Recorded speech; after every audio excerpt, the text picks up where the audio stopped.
चाहे कैसा भी समय हो, हमें चिंता करने की जरूरत नहीं है, क्योंकि हमारी चिंता कौन करता है? परमेश्वर। और यदि परमेश्वर हमारी चिंता करता है तो हम किस बात की चिंता करते हैं? ये बात सोचने वाली बात है। और जो आज हम जिस कहानी से हम देखने वाले हैं, और मरकुस की किताब से हम देखते हुए आ रहे हैं, मरकुस के सुसमाचार से, वो कहानी के अंदर भी कुछ ऐसा ही है। यीशु मसीह अपने चेलों से और उन लोगों से जो उसके सामने कुछ इस प्रकार से कह रहा है, जब करता हूं मैं तुम्हारी चिंता तो तुम क्यों चिंता करते हो? और उस जगह पर जहां पर उन्हें ऐसा लग रहा है कि ये संभव है, असंभव है ये चीज हो जाना, अर्थात इतने लोगों के लिए इतना सब कहां से आएगा।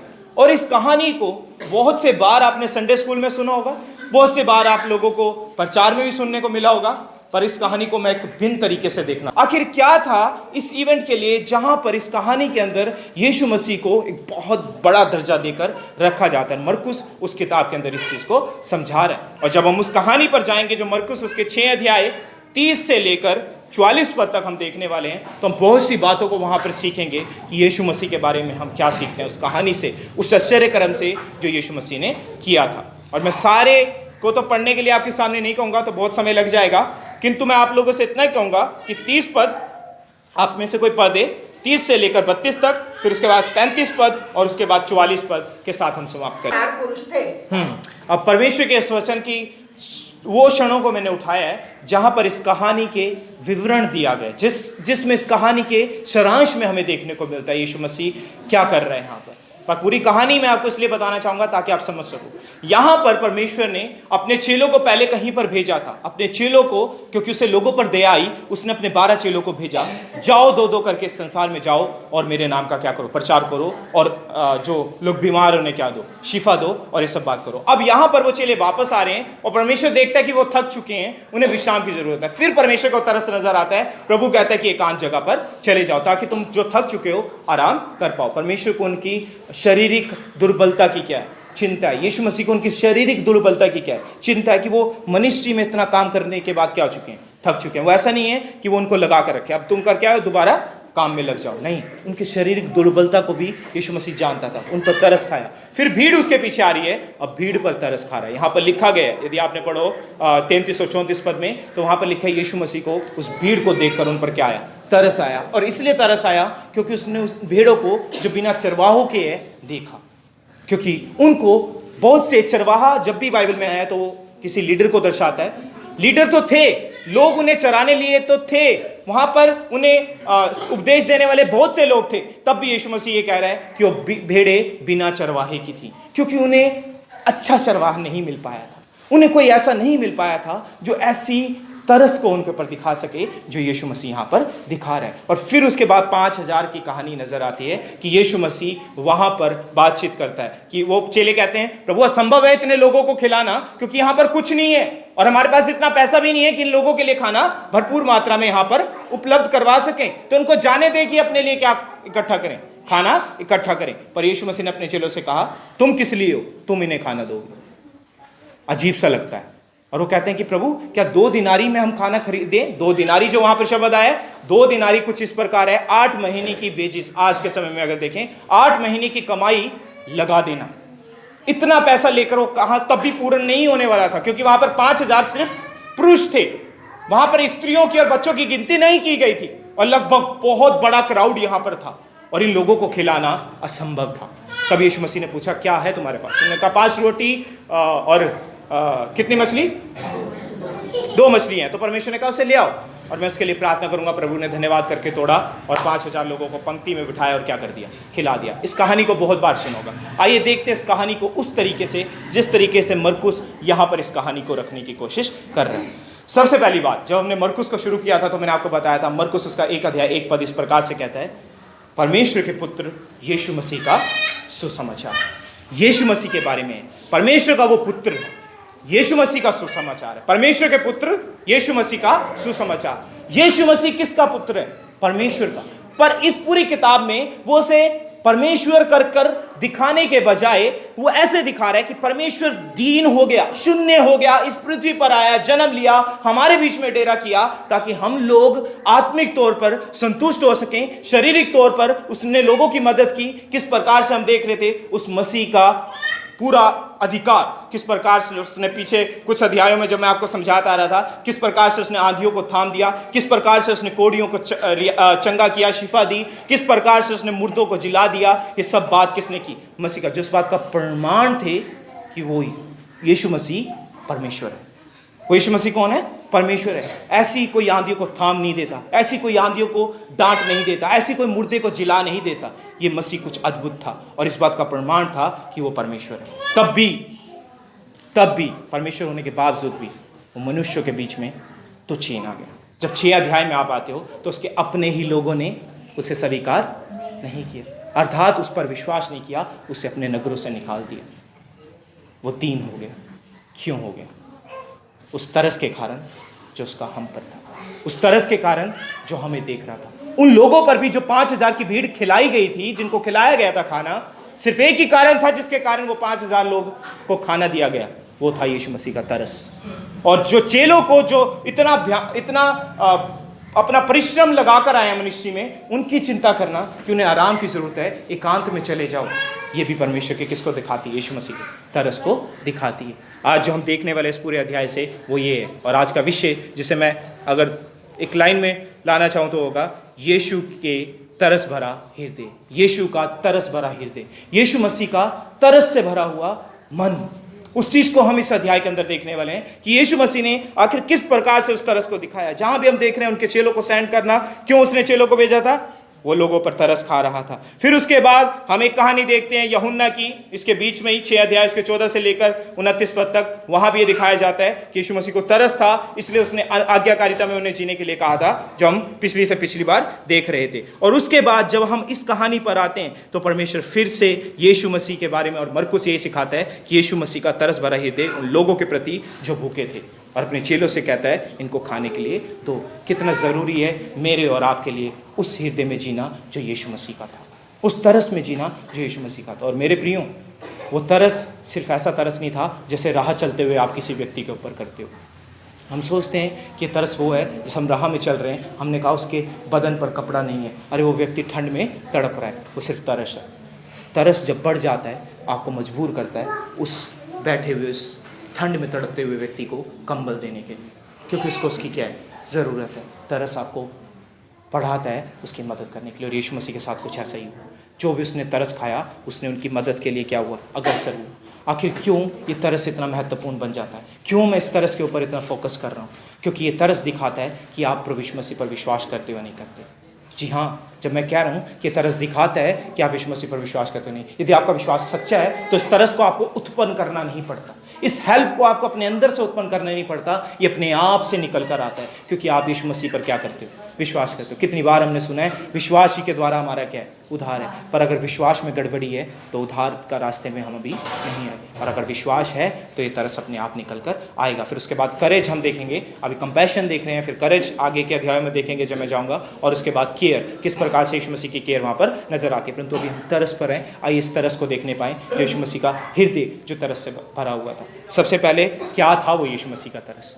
आइए उसे गहराई में देखते हैं कि यीशु मसीह का कैसा वो तरस था। क्या आज वो तरस हम लोगों में पाया जाता है कि हम बढ़ चढ़ कर उस चीज़ को कर पाए, या हमें कुछ भागों में गड़बड़ी कर दी है? इस तरस के अंदर कहीं ना कहीं हमारी गड़बड़ी हो गई है जो यीशु मसीह की नहीं थी। इस कहानी से हम उसे ही देखने वाले हैं। तो यीशु मसीह के तरस में हमें 30 से लेकर 34 पद में ये देखने को मिलता है कि यीशु मसीह का जो तरस था वो उनकी ओवरऑल कंडीशन पर था। यीशु मसीह का तरस लोगों की पूरी परिस्थिति पर था। वो उनकी सिर्फ आत्मिकता को नहीं देख रहा, वो उनकी शारीरिकता को भी देख रहा है, उनके इमोशंस को भी देख रहा है, उन्हें किस किस चीज की जरूरत है, और उसके अनुसार तरस खाकर उनके ऊपर क्या कर रहा है? दया कर रहा है। आपको पता है यीशु मसीह ने चेलों के ऊपर किस चीज के ऊपर तरस खाया? चेलों की शारीरिक दशा के ऊपर, कि उन्हें आराम की जरूरत है, और बढ़ चढ़कर उन्हें आराम करने का मौका भी दिया, और खुद गया कि मैं आपसे इकाई संभालूंगा। यीशु मसीह ने चेलों के साथ ऐसा किया। फिर उसके बाद क्राउड के जो तरस पर खाया है वो तरस कुछ भिन्न है। उस तरस में आप क्या देखते हो? उसने कहा ये वो भेड़ें हैं जो बिना चरवाहे की हैं। अगर आप पुराने नियम में चले जाते हो, यहेजकेल में जाकर देखते हो, वहां पर भी लिखा है मेरे लोग इज़राइल बिना चरवाहे के हैं और मैं उन्हें एक चरवाहा दूंगा जिसके कारण वो क्या हो सकें, बढ़ सकें, मेरी तरफ आ सकें और आत्मिकता में बढ़ सकें, ताकि अपने पापों में जीते ना रहे। मैं देखता हूं कि वो तितर बितर हैं और अपने पाप में क्या हो रहे हैं, जी रहे हैं, क्योंकि अगुवे उन्हें ये शिक्षा नहीं दे रहे कि उन्हें किस तरीके से यीशु मसीह के पीछे चलना है। आज सबसे बड़ी कमी चर्चिस के अंदर यह पाई जाती है कि आज हम जैसे लोग जिनको यह ओहदा दिया गया है कि चर्च को यह बताया जाए कि क्या उनकी गलतियां हैं और कैसे वो मसीह की तरफ आ जाते हैं, हम भूल कर जाते हैं। हम उन्हें यही देते हैं कि यीशु मसीह बड़ा प्यार करने वाला परमेश्वर है। यकीनन वो प्यार करने वाला परमेश्वर है, पर यदि हम उन्हें प्यार प्यार सिखाते रहेंगे तो उन्हें कभी भी ये डर नहीं होगा जिस जीवन को मैं चल रहा हूँ वो मसीह यीशु को भाने योग्य नहीं है। और अगुओं के साथ कुछ ऐसा ही हो रहा था। इसलिए मुझे ये पद ऐसा डांट लगती है उन अगुओं को जो अगुवे भेड़ों की चिंता नहीं कर रहे थे, कि ये लोग उनके होते हुए भी मसीह कह रहे हैं ये बिना चरवाही की भेड़ें हैं। क्या आज हम लोग उस कैटेगरी में हैं जो इस तरस को समझ सकें? क्या हम लोग उस जगह पर अपने आप को पाते हैं जो यीशु मसीह के इस तरस को समझ सकें जो हमें एक दूसरे पर खाना है? सबसे पहले वो आत्मिकता का तरस। क्या आपको तरस आता है जब ऐसे किसी व्यक्ति को देखते हो, अर्थात अपने जीवन को देखते हो? किसी और के ऊपर क्यों तरस खाते हो? आज आप अपने ऊपर तरस नहीं खा रहे। सबसे बड़ी गलती मानव जाति की और परमेश्वर के लोगों की, अपने जीवनों के ऊपर उन्हें कोई तरस नहीं। आप लाख बार कहते होंगे मैं परमेश्वर के प्रति सही हूं, पर यदि आपको अपने जीवनों पर तरस है तो आप उस यीशु मसीह की तरफ फिर जाओगे। आप अपने जीवनों पर तरस नहीं खाते। आज जैसी जिंदगी हम जी रहे हैं उसमें हम खुश हैं और हम कहते हैं क्या कमी है मेरे अंदर, क्या गलती है मेरे अंदर, मैं मसीह के प्रति संपूर्ण हूं, मुझे कुछ चीज की जरूरत नहीं है। मुझे आत्मिकता का जीवन वो नहीं लगता जो ये कहे मैं संपूर्ण हूं। मुझे आत्मिक जीवन वो लगता है कि जो ये कहे मैं संपूर्ण नहीं हूं और मुझे अभी भी मसीह की क्या है जरूरत है। मैं पाप में हूं और मुझे पाप से निकल कर मसीह के पास जाने की जरूरत है। वो प्रेम परमेश्वर फिर से जगाना चाहता है, वो उमंग परमेश्वर फिर से जगाना चाहता है। क्या हम अपने जीवनों पर तरस खा रहे हैं आज ये कहकर कि यदि मैं प्रभु तेरी इच्छा के अनुसार नहीं चल रहा तो मुझे ज़रूरत है यीशु मसीह की तरफ फिर आने की। मुझे पता है इस स्थिति में जिस तरीके से मैं जी रहा हूँ, चाहे वो मेरा मोबाइल की तरफ इतना आकर्षित हो जाना हो कि उसके बाद मैं मसीह को याद नहीं रखता, मेरा पूरा दिन चला जाता है मैं यीशु मसीह के बारे में नहीं सोचता, मेरा पूरा दिन चला जाता है पर मेरे हाथ में बाइबल नज़र नहीं आती। मैं नहीं कह रहा आपके बिजी शेड्यूल में आप कुछ ना कुछ तो मसीह को निकाल कर दे सकते हो, पर तब भी नहीं दे पाते। तब भी हम परमेश्वर का अपने आप को कहते हैं। मैंने एक बार अपने वचन को तैयार करते हुए इस लाइन को अपने आप से लिखने की कोशिश की थी और मैंने इस प्रकार से उस चीज़ को लिखा था, यदि पूरा दिन चला जाता है और एक बार भी हम अपने मसीह को याद नहीं करते तो हम कोई भी हों और क्या कुछ भी ना हो, हम खोए हुए में प्रियो। यदि हमें अपनी जीवन के ऊपर तरस नहीं है कि हमें मुड़ आने की ज़रूरत है। और यही तरस क्या आप अपने परिवार व लोगों पर खाते हो? जब आपको अपने परिवार में कोई ऐसा जन नज़र आता है कि जिसका जीवन ये दिखाता है कि यीशु मसीह में नहीं, उसे फिर आने की ज़रूरत है। ये वो तरस की कहानी है जो यीशु मसीह ने उनके पूरे जीवन पर खाया था। और इसी तरीके से वो हमारा अच्छा आयोजक भी बनता है। इब्रानियों उसका 4 अध्याय 15 पद और 16 पद इस प्रकार से लिखता है, यीशु मसीह हमारे समान परखा गया और वो हमारी हर एक दुर्बलताओं को क्या करता है, जानता है और सामर्थ्य देता है ताकि उन दुर्बलताओं में हम परमेश्वर के पास जा सकें, ताकि अपनी दुर्बलताओं पर तरस खाकर अपने जीवन को पलट लें और उनके समान न बने जो भेड़े बिना चरवाहे की हैं। मेरे प्रियो, यीशु मसीह की तरह बनना, प्रेरितों की तरह बनना, उस तरस में जीना है जिस तरस में यीशु मसीह जी रहा था। कोई ऐसा नहीं है कि आप उन्हीं की तरह सामर्थ्य रखो और हाथ रखो और चंगा करो। परमेश्वर को पता था हेल्प करने के, तरस खाने के बहुत सारे तरीके हैं और वो तुम अपने हाथों से भी कर सकते हो। यीशु मसीह यहाँ पर दिखाने की कोशिश कर रहा है, जो इस वचन में हमें देखने को मिलता है मरकुस उसके 6 अध्याय 30 से लेकर 44 पद में जो हम देख रहे हैं। तो किस प्रकार से हम एक दूसरे की मदद करते हैं। चर्च में कभी कोई ऐसा व्यक्ति है जिसको जॉब की ज़रूरत है, फॉर एग्जाम्पल, है ना। जरूरी नहीं है आप ये कहो कि मैं हर समय आश्चर्य कर्म कर दूंगा, प्रार्थना कर दूंगा, नहीं। यदि किसी को जॉब की ज़रूरत है, कितनी बार, और मैं ये अपने लिए भी लेता हूँ, कितनी बार मैं उसके साथ चलने के लिए तैयार हूँ। कोई मैं पैसे से ही नहीं उसकी हेल्प कर सकता, मैं कहता हूँ कि चलो मैं आपके साथ चलता हूँ ताकि इस जॉब को आप क्या कर सको, प्राप्त कर सको, ताकि आप परमेश्वर में क्या हो सको, बढ़ सको। कितनी बार मैं उसके साथ जाता हूँ और इस चीज़ पर क्या खाता हूँ, तरस खाता हूँ, ताकि उसकी दुर्बलताओं में मैं उसकी सहायता कर सकूँ, ताकि उसकी दुर्बलताओं में उसका सहायक बन सकूँ, जैसा यीशु मसीह वहाँ पर कर रहा था। उसकी सेवकाई के अंदर ये सब कुछ पाया गया था। क्या हम वो कंपैशन, वो तरस जो यीशु मसीह ने दिखाया और उसे मूव आउट कर हेल्प में दिखाया, क्या वो चीज़ आज हमारे अंदर देखने को मिलती है? अब ये तरस यीशु मसीह का था जो सिर्फ आत्मिक कंडीशन पर नहीं, उसकी शारीरिक कंडीशन पर भी था लोगों की, कि उनको फेड किया यीशु मसीह ने, पर आत्मिक पर अब इस चीज को जो मैं समझाने की कोशिश करना हूं, समझने की कोशिश करना, यीशु मसीह ने पहले उन्हें खाना क्यों नहीं खिला दिया और उसके बाद उनकी हेल्प क्यों नहीं की और आत्मिकता के बारे में क्यों नहीं बोला? क्यों पहले आत्मिकता के बारे में बोला और फिर खाना खाने की कहानी को हम देखते हैं? पर कितनी बार जब ये प्रचार किया जाता है तो इसको मोल्ड किया जाता है कि पहले खाना खिलाया दिखाया जाता है और फिर आत्मिकता की बात की जाती है। नहीं, मेरे हिसाब से जो मेन चीज है जो आज मोल्ड कर दिया गया है वचन को, वो ये है पहले उस व्यक्ति की आत्मिकता। यदि उसकी आत्मिकता पर जोर पड़ेगा तो उसकी जो शारीरिक चीजें हैं वो कभी भी परमेश्वर से दूर नहीं होगा। आज कमजोरी चर्च के अंदर ये पाई जाती है, जो मैं अपने आप से देखता हूं और अपने जीवन में भी देखता हूं, कि जब उनकी आत्मिकता स्ट्रोंग नहीं होती, उन्हें पता नहीं होता कि यीशु मसीह के पीछे क्यों चल रहे हैं, अर्थात हर एक परेशानियों में भी वो परमेश्वर के साथ चल सकते हैं क्योंकि वो अच्छा महायाजक है जो तुम्हारी दुर्बलताओं को भी जानता है, उन सभी दुर्बलताओं से निकला है जिससे आप लोग गुजरते हो, और वो आपको सामर्थ्य दे सकता है उन दुर्बलताओं में चलने की। जब तक उसे ये नहीं पता लगता तब तक वो अपने आप उसमें चल नहीं पाता, तब तक मैं खुद भी चल नहीं पाता। तो कई बार हम इस चीज़ को, इस ऑर्डर को डिसऑर्डर बना देते। तो मैं चाहूँगा अपनी जीवनों को समझे कि मैं एक पापी मनुष्य हूँ और मुझे यीशु मसीह के पास जाने की जरूरत है। उसके बाद उस व्यक्ति के ऊपर कितनी भी दुर्बलताएं आ जाएं, वो डगे मगाएगा नहीं। और इस खाने की अभी तो मैंने सिर्फ ये बताया परमेश्वर के वचन से क्या है मसीह का तरस। वो सिर्फ आत्मिकता पर नहीं, वो सिर्फ शारीरिकता पर नहीं और इमोशनल चीज पर नहीं, भावुक होने की चीज पर नहीं, परंतु हर एक वो चीज पर उसका तरस है जो लोगों की क्या हो चुकी थी, खराब हो चुकी है। फिर से कहता हूं, ये कहानी कोई पेट की कहानी नहीं है, ये कहानी एक तरस की है जहां पर 5000 लोगों के ऊपर परमेश्वर ने तरस खाया, आत्मिकता पर भी, शारीरिक दुर्बलताओं पर भी, उनके भावुक होने की स्थिति पर भी, उन भावनाओं पर भी जिनमें वो जी रहे थे। अब हम देखते हैं कि मसीह के इस तरस का क्या काम था। मसीह ने जब उन पर तरस खाया, किस प्रकार से वो उस हेल्प को उनके सामने निकाल कर आता है। 35 पद से लेकर 38 पद तक पढ़ने। जब दिन बहुत ढल गया तो उसके चेले उसके पास आकर कहने लगे, यह सुनसान जगह है और दिन बहुत ढल गया है, उन्हें विदा कर और चारों ओर के गांव और बस्तियों में जाकर अपने लिए कुछ खाने को मोल ले। उसने उत्तर दिया, तुम ही उन्हें खाने को दो। उन्होंने उससे कहा, क्या हम 100 दिनार की रोटियां मोल लें और उन्हें खिलाएं? उसने उनसे कहा, जाकर देखो तुम्हारे पास कितनी रोटियां हैं। उन्हें मालूम करके कहा, 5 और 2 मछली भी। अब यहाँ पर परमेश्वर का वचन क्या कर रहा है? यीशु मसीह जो वहां पर था उसको चेले कह रहे हैं कि प्रभु क्या होगी है, सांझ हो चुकी है, इन लोगों को जाने दे कि अपने लिए क्या करें, भोजन इकट्ठा करें और खाएं। पर प्रभु यीशु मसीह का जवाब ये था, ये वो जवाब था जिसके ऊपर मैं आपका ध्यान देना चाहता हूं। वो ये था कि पढ़ दे 36 पद को एक बार दोबारा पढ़ दे। उन्हें विदा कर कि चारों ओर के गांव और बस्तियों में जाकर अपने लिए कुछ खाने को मोल ले। 37 पद। उसने उत्तर दिया, तुम ही उन्हें खाने को दो। तुम ही उन्हें खाने को दो। क्या यीशु मसीह नहीं जानता था इतने लोगों को कैसे खिलाएंगे जबकि उनके पास पैसे का भी प्रबंध नहीं है? पर यीशु मसीह ने क्यों कहा कि तुम ही उसे खाने को दो, तुम ही उन्हें खाने को दो, उतनी बड़ी भीड़ को जिनके लिए उनका 2 दिनारी जो यहाँ पर बहुत वेजेस, बहुत सारा पैसा जिसे वो दे भी नहीं सकते थे, और कहा कि तुम ही उन्हें खाने को दो। क्या यीशु मसीह उन चेलों को सिखाने की कोशिश कर रहा था? और क्या आज हम इस वचन से सीखते हैं कि क्या है मसीह के तरस का काम?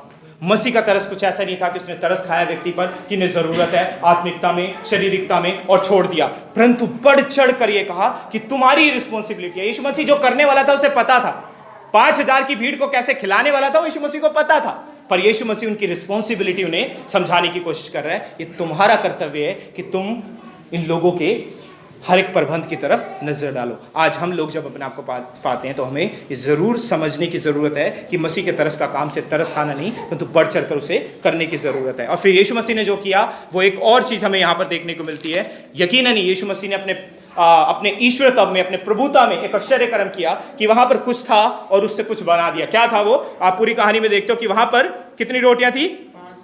5 रोटियां और 2 मछलियां। तो कहा ले आओ, और उसने उन लोगों ने उनके पास ले आया, परमेश्वर ने उसके ऊपर प्रार्थना की, धन्यवाद किया, और वो 5000 लोगों में जो पुरुष थे, उसके बाद जो स्त्रियों की गिनती नहीं थी और बच्चों की गिनती नहीं थी, जो एक बहुत बड़ा क्राउड था, उसमें उन रोटियों को क्या कर दिया गया? बांट दिया गया। अर्थात परमेश्वर ने उन्हें खिलाकर संतुष्ट किया जिसकी उन्हें उस समय क्या थी? जरूरत थी। उनकी शारीरिकता को और आत्मिकता पर भी उसने नजर डाली, अब शारीरिकता को भी उसने क्या किया? पूरा किया। तो इस कार्य को हम देखते हैं कि यीशु मसीह ने वो हर एक सामर्थ लगा दी इन लोगों की उस दुर्बलताओं में उन्हें बाहर निकालने की। उस तरस में उस यीशु मसीह ने अपनी हर एक ताकत को यूज किया, हर एक उस ताकत को लगा दिया जो उनके लिए जरूरत थी। ये क्या सबक था चेलों के लिए, और आज जब मरकुस इस कहानी को हमारे सामने रखता है, क्या सिखाती है कहानी हमें? यीशु मसीह ने जो किया और यीशु मसीह ने कैसे चेलों से कहा तुम इसे खाने को दो, उन्हें सिखाता था कि ये तुम्हारी रिस्पॉन्सिबिलिटी है, इसके लिए परिश्रम करना, इसके लिए परिश्रम करना। आज हम में से कितने लोग इस बात के लिए परिश्रम करते हैं कि हमारी जिंदगियों के प्रति हम इस तरस को खाएं, दूसरे के प्रति खाएं, एक दूसरे के प्रति खाएं कलीसिया में, और हर एक वो मेहनत करें जो हमारे लिए यकीनन रखी गई है। और यदि हम इसमें नहीं कर रहे, क्या होगा? क्या होगा अगर हम इस तरस को नहीं खा रहे और इसमें बढ़ चढ़कर मेहनत नहीं कर रहे? मैं आप लोगों से कहता हूं, आप में से कुछ लोग ऐसे होंगे जिन्होंने सुसमाचार को बहुत समय पहले सुन लिया होगा, लगभग 5 साल पहले, 6 साल पहले, 20 साल पहले, और पता नहीं कितने साल पहले, है ना। पर आप में से कुछ लोग ऐसे होंगे जिन्होंने अभी तक सुसमाचार को नहीं सुना। आप में से कुछ लोग न्यू होंगे जो अभी तक सुसमाचार को जानते नहीं, आखिर क्या है ये सुसमाचार। पर मैं आप लोगों से बताता हूँ, ये सुसमाचार तरस का सुसमाचार है। ये सुसमाचार ये है कि यीशु मसीह ने जब देखा कि संसार को कितनी ज़रूरत थी उस पाप से निकल आने की और यीशु मसीह में वो नजात पाने की कि आने वाले समय में उसके साथ हूँ, तो यीशु मसीह ने अपने आप को शून्य किया, जो इस किताब का क्या है, मैसेज भी है कि यीशु मसीह जो परमेश्वर का पुत्र है वो अपने दास के स्वरूप इस पृथ्वी पर आ गया, तो उसने तरस खाया। और यहाँ पर भी वो तरस की कहानी को हमें देखने को मिलता है। और ये तरस यीशु मसीह उन सबको सिखाता है जो सुसमाचार को सुनकर ग्रहण करते हैं। यदि मैं यहाँ पर खड़ा होकर ये कहता हूँ ना कि मैंने यीशु मसीह को अपनाया है और मैं स्वर्ग जाने वाला हूँ और मुझे स्वर्ग का रास्ता मिल चुका है, मेरे पापों को यीशु मसीह ने उठा लिया और मैं पाप से क्या पा चुका हूँ? क्षमा पा चुका हूँ, और ये विश्वास का कार्य मेरे अंदर नजर नहीं आ रहा, तो यकीनन ही मैंने उस तरस को नहीं समझा जो यीशु मसीह ने मुझ पर क्या किया, दिखाया है। आप में से कुछ लोग सुसमाचार को ग्रहण करने की कगार पर होंगे, तो मैं आपको समझाता हूं कि सुसमाचार को यकीनन ही एक बार जब आप कहते हो यीशु मसीह मेरे पापों को क्षमा कर, मैं उस बलिदान पर जो तूने मेरे लिए किया, क्रूस की कथा पर विश्वास करता हूं, तो आप उद्धार प्राप्त कर जाते हो। पर ये कार्य हैं जो आपके जीवन से निकल कर आते हैं। परंतु यदि आज हमारे जीवनों में ये तरस कहीं पर दिखाई नहीं दे रहा, तो मैं आपसे चाहता हूँ कि आप परमेश्वर से कहें प्रभु, और चेक करें अपने विश्वास को, क्या प्रभु मैं इस तरस के कार्य में जी रहा हूँ या नहीं जी रहा। वो सबसे बड़ी बात है जो यीशु मसीह की यहाँ पर दिखाई देती है हमें। और हर एक चीज़ में, छोटी छोटी चीज़ों में, किस प्रकार से आप अपने परिवार वालों पर तरस खाते हो, किस प्रकार से आप अपनी कलीसिया में इस चीज़ को करते हो, किस प्रकार से आप अपने समाज, अपने कुटुंब, अपने मोहल्ले के अंदर इस चीज़ को दिखाते हो। क्योंकि सुसमाचार कोई ऐसा मुंह का सुसमाचार नहीं जिसे मुंह से ग्रहण किया जाए और मुंह तक रह जाए या दिमाग में रहे। ये सुसमाचार ऐसा है जो अपने जगह को आपके जीवनों में ऐसा बना लेता है कि अपने आप से बाहर निकल कर आता है और कोई इसके ऊपर प्रेशराइज नहीं करता, कोई आपको बर्डन नहीं डालना पड़ता, अपने आप से कुछ करना नहीं पड़ता, क्योंकि सुसमाचार अपने आप से निकल कर आता है। और यदि ऐसा नहीं हो रहा तो मैंने सुसमाचार को रियली ग्रहण नहीं किया, मैं नहीं समझा कि यीशु मसीह ने मेरे लिए क्या किया था, और इस तरस की कहानी को भी मैं नहीं समझ पाया जो यहाँ पर हमें देखने को मिलती है। मेरे प्रियो, तो मैं आपको यही समझाना चाहता हूँ कि जो तरस का कार्य यीशु मसीह का था वो सारी चीज़ों का था, आत्मिकता का और शारीरिकता का। वो तरस के कार्य में यीशु मसीह ने हर एक वो जान लगा दी, वो ताकत लगा दी जिसके कारण वो तरस उनके ऊपर दिखा सके, उनकी आत्मिकता को सुधारने के लिए, उनकी शारीरिकता में उन्हें फीड करने के लिए उस भोजन के द्वारा, और उनके भावनाओं को ठेस ना पहुंचाने के लिए। आज क्या हम उस ताकत के साथ एक दूसरे के साथ कर रहे हैं? यदि हमने सुसमाचार को समझा है, क्या हर एक ताकत लगा रहे हैं? जिस प्रकार से मैंने आपको जॉब का एग्जांपल दिया, एक छोटे छोटे कामों में हम कैसे एक दूसरे की मदद कर रहे हैं। जब कलीसिया में कोई गिर रहा है, किस प्रकार से हम उठे आ रहे हैं। हो सकता है वो भावनात्मक तौर से गिर गया हो। आपको पता है आज संसार ऐसा है जिस संसार में तीसरे दिन हमें कहानी देखने को मिलती है कि मैं, क्योंकि न्यूज़ उठाकर जब पढ़ता हूँ तो मुझे देखने को मिलता है कि कहीं पर किस प्रकार से बलात्कार के केसेस रिकॉर्ड होते हैं, किस प्रकार से मृत्यु के केसेस रिकॉर्ड होते हैं न्यूज़पेपर के अंदर, और हर एक चीज़ हमें देखते हैं। और ऐसा ही नहीं, और जब मैं संसार पर नज़र डालता हूँ तो कई बार अब जो संसार जैसा बन गया उसे चेंज नहीं कर सकते। अब संसार ऐसा बन गया ना, गर्लफ्रेंड, बॉयफ्रेंड, ऐसी चीज़ें आ चुकी हैं, तो उनको भावनात्मक तो ऐसे हर्ट हो जाते हैं बच्चे, यूथ लोग ऐसे हर्ट हो जाते हैं और कहते हैं कि हमारा दिल टूट गया, हमारा ब्रेकअप हो गया, राइट, हम लोग अब किसी स्थान के नहीं रहे, अब तो हम अपनी जान दे देंगे। चर्च में भी आज लोग ऐसे पाए जाते हैं। मुझे कहते हुए संकोच नहीं होता कि चर्च में आते हुए, परमेश्वर के नज़दीक होते हुए भी लोग ऐसे हैं।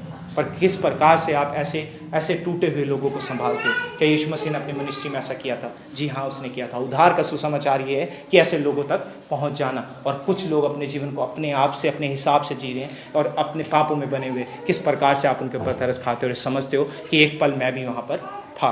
तो ये कहानी पेट की कहानी नहीं है। अगेन से मैं कहूँगा ये कहानी तरस की कहानी, और उस तरस के काम को भी हमने देखा। वो तरस क्या था? वो तरस के काम को भी हमने देखा। अब परमेश्वर ने इस तरस के काम को बड़े ही सिस्टमैटिकली करा। मैं ये समझने की कोशिश और ये समझाने की कोशिश कर रहा हूं कि जो मैं इस वचन को पढ़ रहा था मुझे समझ आया, मसीह के इस तरस के काम का तरीका, मसीह के इस तरस के काम का तरीका देखें कि उसने कैसे किया। क्या मसीह ने ऐसे ही कर दिया इस तरस के काम को? कई बार हम भी तरस खाते हैं। क्या इस चीज़ को अपने जीवन में देखते हैं? 39 पद से लेकर 44 पद तक हम पढ़ेंगे, एक एक वर्ष पढ़ते जाए और हम समझने की कोशिश करेंगे। तब उसने उन्हें आज्ञा दी कि सबको हरी घास और पाती पाती से बैठा दो। वे 100 और 50 करके पाती पाती बैठ गए। हाँ, वो परमेश्वर ने उन्हें पाती में बिठा दिया, घास पर एक ऑर्डर में बिठा दिया, ऑर्डर में बैठ जाए और सबको क्या दिया जाएगा? खाना दिया जाएगा। आगे 41 पद। उसने उन 5 रोटियों को और 2 मछलियों को लिया और स्वर्ग की ओर देखकर धन्यवाद किया। राइट। और रोटियां तोड़ तोड़ कर चेलों को देता गया कि वे लोगों को परोसे, और वे 2 मछलियां भी उन सब में बांट दी। हाँ, अब यहाँ पर जो आप देख रहे हो वो ये हुआ कि यीशु मसीह ने यहाँ पर प्रार्थना की और धन्यवाद दिया पिता का, परमेश्वर का, कि इन रोटियों के लिए जो परमेश्वर ने उन्हें दिए। यहाँ पर परमेश्वर ने उस पिता का धन्यवाद किया जो वो कार्य हुआ था। क्या दिखाई दे रहा है इस कहानी के अंदर? जो मुझे दिखाई दे रहा है, शायद अगर आप देख पाओ, वो ये है, परमेश्वर पूरा का पूरा आकर्षण खींच नहीं रहा अपनी तौर पर इस कहानी के प्रति और इस घटना के प्रति, परंतु इसका आकर्षण अपने पिता और हमारा त्रिएक परमेश्वर जो है उसको दे रहा है कि वो एक दूसरे की महिमा करे। परमेश्वर इस चीज को दर्शा रहा है। आज हम अपने जीवनों में इस चीज को नहीं देखते। ये तरस की घटना कोई ऐसी घटना नहीं जिसे आप दूसरों पर दिखाएं और उसका आकर्षण खींच लिया जाए। नहीं, इवन अगर मैं भी किसी के लिए प्रार्थना करता हूं, कुछ होता है या परमेश्वर आश्चर्य कर्म करता है या मैं किसी की बढ़ चढ़कर हेल्प करता हूं, तो इसलिए नहीं ताकि वो व्यक्ति मुझे वहां पर देखे या मेरी महिमा हो, परंतु किस कारण? परमेश्वर की महिमा हो। ताकि मेरे जीवन से किसकी महिमा हो? परमेश्वर की महिमा हो। मुझे घटना याद आती है प्रेरितों के काम उसका 3 अध्याय में, जब परमेश्वर के चेले जा रहे हैं उस मंदिर में, तो वहाँ पर एक कंगूरे पर एक व्यक्ति बैठा हुआ है, लंगड़ा, और उसको चंगा किया उन्होंने और चलने लगा। तो उन्होंने लोग उसकी तरफ देखने लगे, मानो इन्होंने तरस खाकर इसे क्या किया, चंगा कर दिया। और उनका कहना यह था, तुम हमारी ओर इस प्रकार से क्यों देख रहे हो? ये हमने नहीं किया, परंतु उस मसीह ने किया है जिसके हम क्या है? सेवक हैं। कैसे? पूरा का पूरा आकर्षण किस पर डाल दिया गया? यीशु मसीह पर, ताकि लोग यीशु मसीह को उस तरस के अंदर पा पाएं। हमारी ज़िंदगी की कोई भी घटना, कोई भी अच्छा काम, क्या आप ये कहते हो कि प्रभु यीशु मसीह के कारण मेरे जीवन में हो रहा है? यकीनन यही वो रीज़न है जिसके कारण आप उसमें चल पा रहे हो।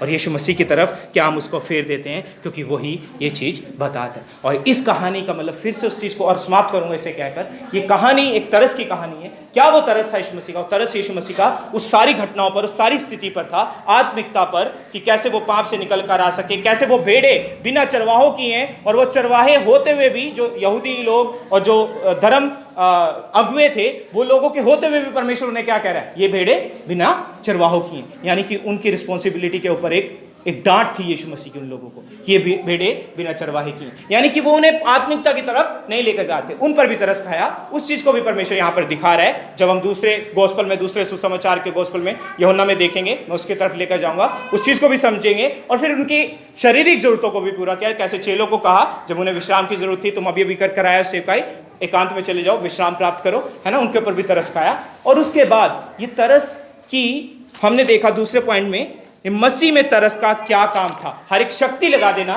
ताकि उस तरस का काम वो दिखा सके, ताकि वो लोग फीड हो सके, ताकि उनकी निर्बलताओं में परमेश्वर ने उठा सके। और उसके बाद इस तीसरे पॉइंट में जो हम देखते हैं, उस तरस के काम का तरीका था। उस तरस का काम जो किया गया था वो इसलिए किया गया था ताकि वो आकर्षण किस पर डाला जाए? मसीह यीशु पर और परमेश्वर पर। मसीह यीशु क्या कर रहा है? परमेश्वर से आराधना की, परमेश्वर से प्रार्थना की, जो मुझे यहाँ पर दिखाई देता है। तो कितनी बार हम इस तरस में जीते हैं। और इस तरस की कहानी को अंतिम बात में ये कहूँगा कि जो पेट की कहानी नहीं है, परंतु यीशु मसीह के तरस की कहानी है। तो इस तरस की कहानी में, इसी कहानी को जब हम यूहन्ना में जाकर 6 अध्याय में पढ़ते हैं, तो परमेश्वर ने ये कहा था, इस प्रकार से कहा था, जीवन की रोटी मैं हूँ। तो वही चीज़ यीशु मसीह उन्हें समझाना चाहता था, इवन शारीरिक रूप से भी उन्हें क्या करके? फीड करके। ये मकसद है यीशु मसीह का आज हमारे जीवन में। क्या आज हम समझते हैं कि यीशु मसीह जीवन की रोटी है? इसे खाकर आपको पता है यहाँ पर लिखा है कि वो संतुष्ट हो गए, पर कितनी देर तक? आपको पता है इसके बाद वो फिर यीशु मसीह के पास आए थे रोटियां ढूंढते हुए।